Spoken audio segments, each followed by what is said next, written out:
Maria huddled in the corner of the abandoned alleyway, her eyes scanning the darkening streets for any sign of danger.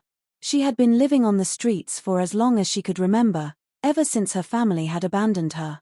The pain of that memory still lingered, a constant ache in her heart.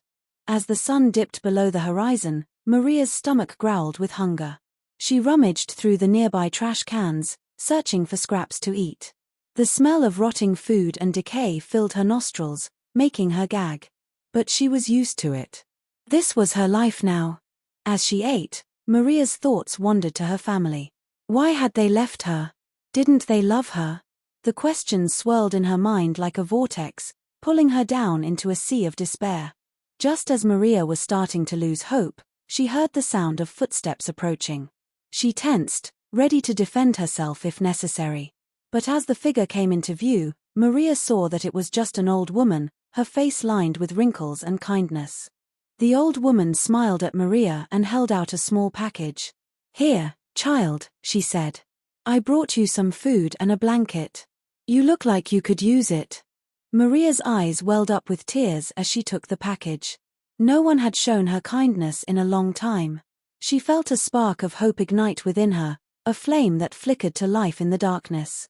As the old woman turned to leave, Maria called out to her. "Wait," she said. "What's your name?" The old woman smiled again. "My name is Sophia," she said. "And you are?" Maria hesitated, unsure of how to respond. She hadn't told anyone her name in a long time. But something about Sophia's kind eyes made her feel safe. "My name is Maria," she said finally, her voice barely above a whisper. Sophia nodded, her eyes crinkling at the corners. "It's nice to meet you, Maria," she said. "I'll be back to visit you again soon." As Sophia walked away, Maria felt a sense of wonder. Who was this kind old woman, and why had she shown her such kindness? Maria didn't know, but she felt grateful nonetheless. She unwrapped the package and found a warm blanket, a loaf of bread, and a piece of fruit. Maria's eyes welled up with tears again as she realized that someone, somewhere, still cared about her.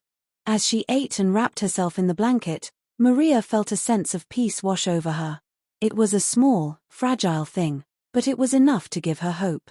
Maybe, just maybe, things would get better.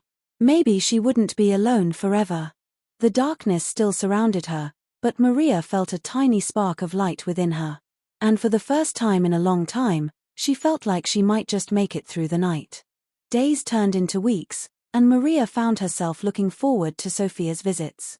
The old woman would bring her food, clothes, and sometimes even small trinkets that she'd found at the market. But more than anything, Sophia brought Maria kindness and compassion. As they spent more time together, Maria began to open up to Sophia.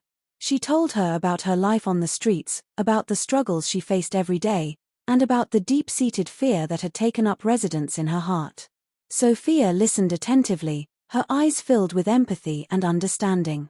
One day, Sophia asked Maria if she'd like to come with her to a nearby soup kitchen.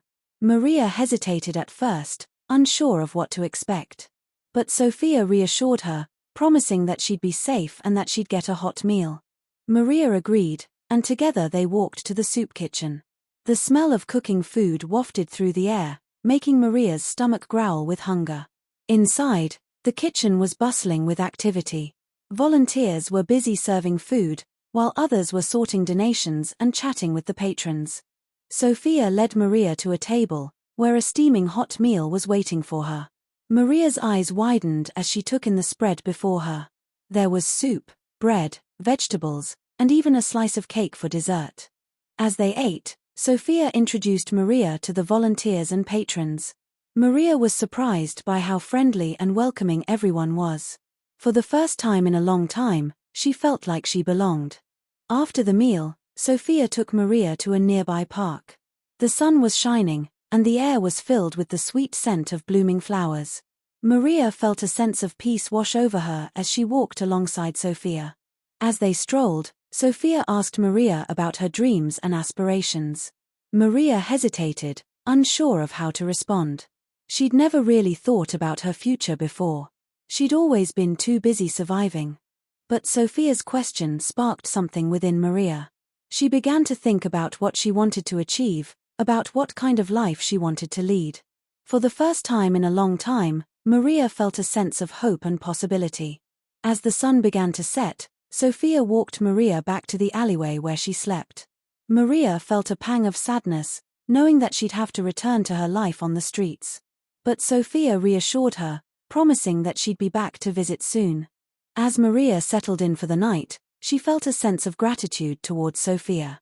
The old woman had shown her kindness and compassion, and had given her a glimpse of a better life.